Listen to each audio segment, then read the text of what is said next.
So we have the hedonist. Okay.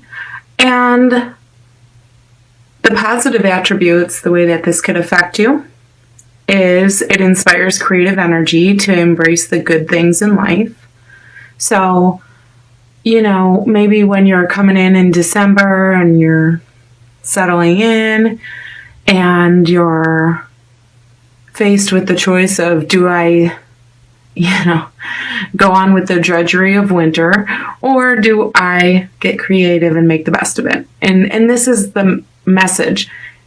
Make the best of it. You know, it says inspire creative energy to embrace the good things in life. So this month you might be seeing the good things. They're easier or more clearly visible to you because you're not maybe filled with all the feedback, you know. And then it also says celebrate the beauty in yourself. So maybe you're finding out the things, and what it doesn't mean physical beauty, it can. And you should appreciate that in yourself. But the beauty in yourself is what, you know, what's attractive about you? What makes people want to be around you?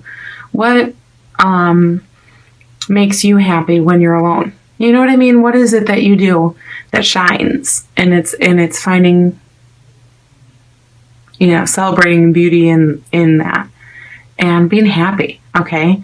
And now if this is coming up negatively for you, it says pursues pleasure to the detriment of your health. So like maybe too much sugar, indulges at the expense of others. So we don't want to do that. Okay. We don't want to pick on others. We don't want to, maybe we're being funny, but maybe it's coming across as mean, you know, things like that.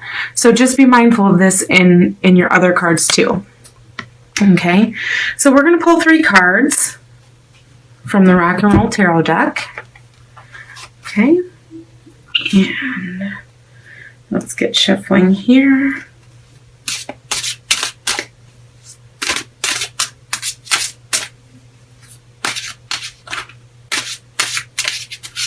Okay, all right. And this is going to be your physical position, okay? This is going to be like what you're doing, what's going on around you, and what your environment is, okay? And this is the Page of Rods, okay?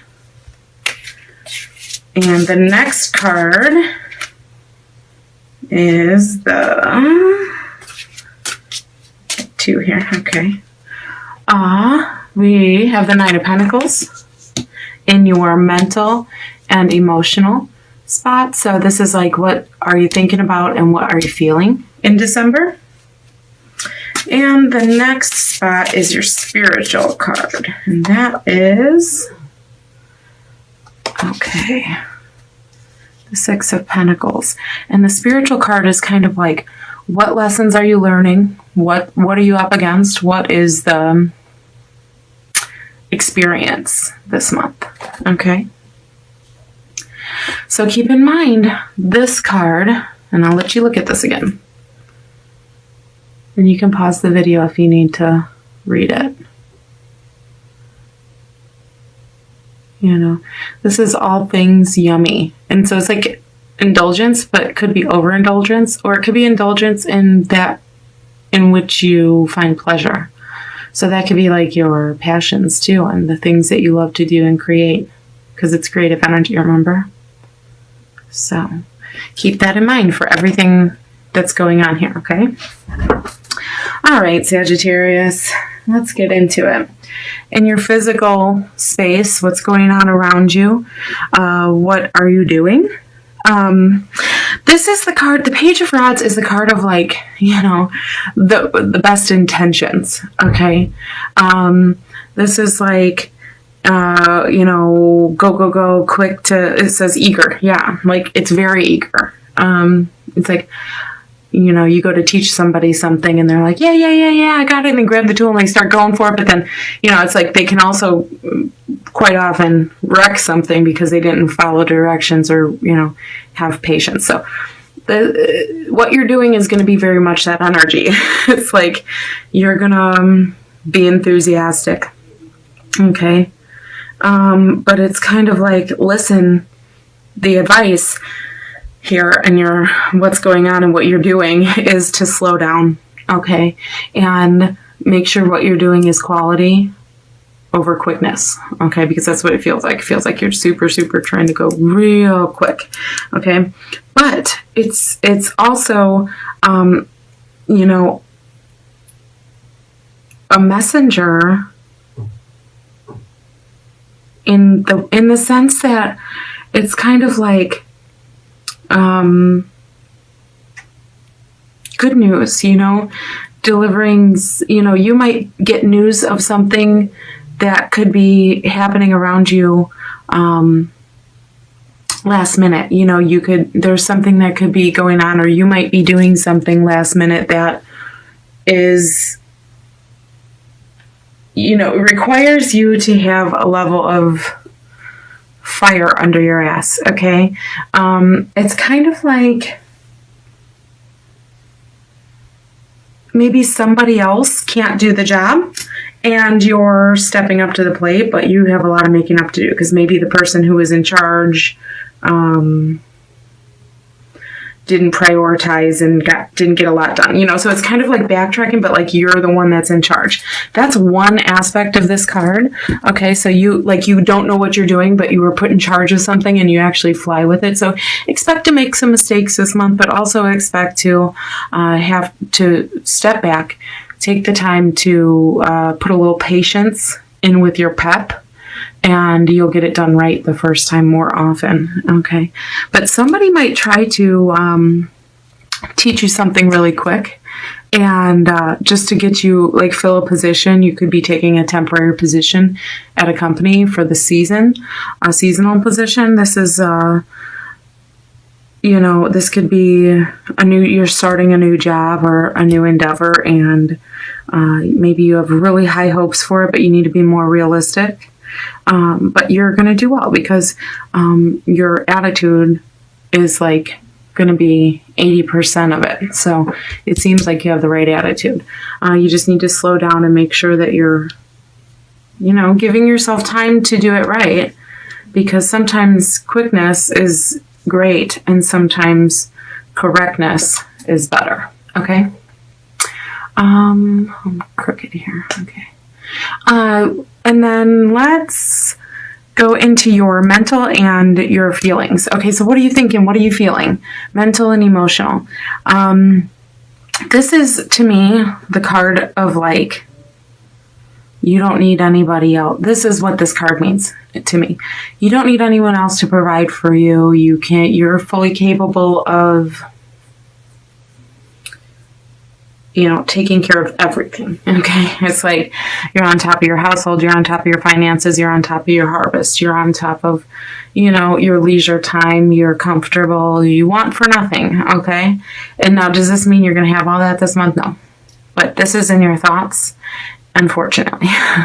This is in your thoughts and your feelings. So it's like, so if you're feeling more independent, you're thinking about ways to be more independent, you're feeling more comfortable doing things that you love, that you know how to do, something you got the hang of, something you got, you know, that you're really, really, like,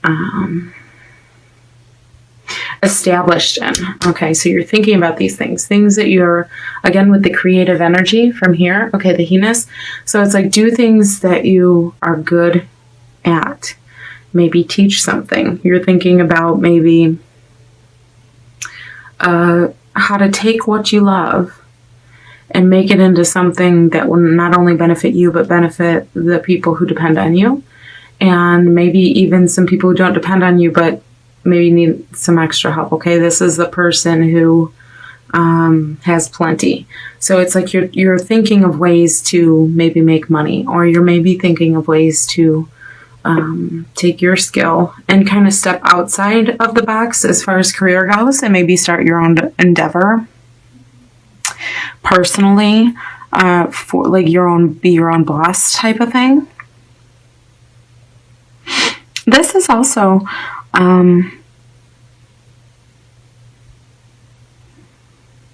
This is also the card of like, you're able to sit back more and reap because you've done you've done more than enough sowing, and you've done so much sowing that now basically, you know, your machine runs itself. Like, that's how established it is. So it's like, what that feels like to me is something that you love, something you feel is part of you and is something that you really get into. That is what you can combine with your finances, or combine with bettering your situation, whatever that may be. Most of the time that's financial. Okay. And then let's go to your spiritual card here, because this is not just like, it's not like religion. Okay. It can be, but it's not. Okay. And what this is your experience. What lessons are laid out in December for you, and what is there for you to learn, and what's the experience going to be like? Okay. Because there's the doing, there's the thinking and feeling, and then the spiritual aspect is like the being. Okay. This is being. And the only way that being can be described is, you know, spiritual. So this, you have the Six of Pentacles, and another sign got this card. I can't remember. I think it was Virgo. It was Virgo. And so this is benefit, reward, gain. Okay. See the words profit. Okay. They're like psychedelic words. So sometimes you can pause this video and, you know, look. Charity. Okay. Increase, generous. So this is like, for me, this card is like tables turning. Okay. This is like somebody going from here to here. Okay. Somebody that went from receiving to being the giver. Somebody who had put in the work. Okay. That's what you're thinking about. This is spiritually the step on the ladder of life. Okay. And this is, so you might be thinking, so like you're working hard. Okay. Doing things enthusiastic. You're like in it feels like a creative wave. Doesn't this reading feel like just like a creative wave? And you're going to gain from it. Okay. If you put this into action, so if you go into this like this, except be a little bit more patient. Okay. You will be on top. Okay. It will work out for you. I'm not saying that you're going to turn into a millionaire. You could, but you're going to provide. Okay. And the funny thing is, this is physical, right? So like, but this is a message. So, so it's like rushing. It says hasty. That's what it is. It's kind of like eager but hasty, and like not paying, you know, like getting a couple steps ahead of yourself. Okay. So maybe like this is like the message is like, look at what you're physically doing. Okay. So maybe maybe like the message for some of you is, what is it that you're finding yourself doing in your free time that you like, your hobby or whatever? And if you don't have one, maybe it's saying, you know, get one, or do what you used to, the hobbies you used to have, you know, rekindle that. But it's saying, look at that. Look at your physical things, whatever you're creating, whatever the physical hobbies that you're doing, the acts, okay? And look at them, and then, but don't be hasty. Like, maybe now's the time to take them and really perfect them, okay? And slow down a little bit and make them perfect. Like if you, for instance, if you're, you know, rewrite short stories, but you just jot them down in your little book and they've been there for 10 years. And then, you know, and you do it every day. Instead of doing it, it's like put them into one big book and edit them and make them see what I mean? Like, it's like get what you already have and then like filter it into, don't take away from it and turn it into something else, but don't squander it by letting it sit and and waste. It's like, make it, make it as presentable and button it up, and then let the creative energy flow, and then let the creative juices go, and it'll flourish. Okay. And financially comfortable, financially independent, reaping rewards, profit. Okay. Increase, generous, growth. Okay. Then pretty soon, it's like you're thinking about this, and for the objective that you can be financially independent, and again, financially independent. See how it's independent, going from this to this, and then you can provide. Okay, so maybe some of you are thinking about better providing. Maybe some of you are thinking about creative endeavors and putting everything together in some master plan or something, because with this, it's kind of like embracing the good things in life. So these are all good things that you like, and you're like putting it all together into one nice package in December. And it's like, people around you are going to feel like, you're really kind of in your groove, that your personality and actions and what you're doing is reflecting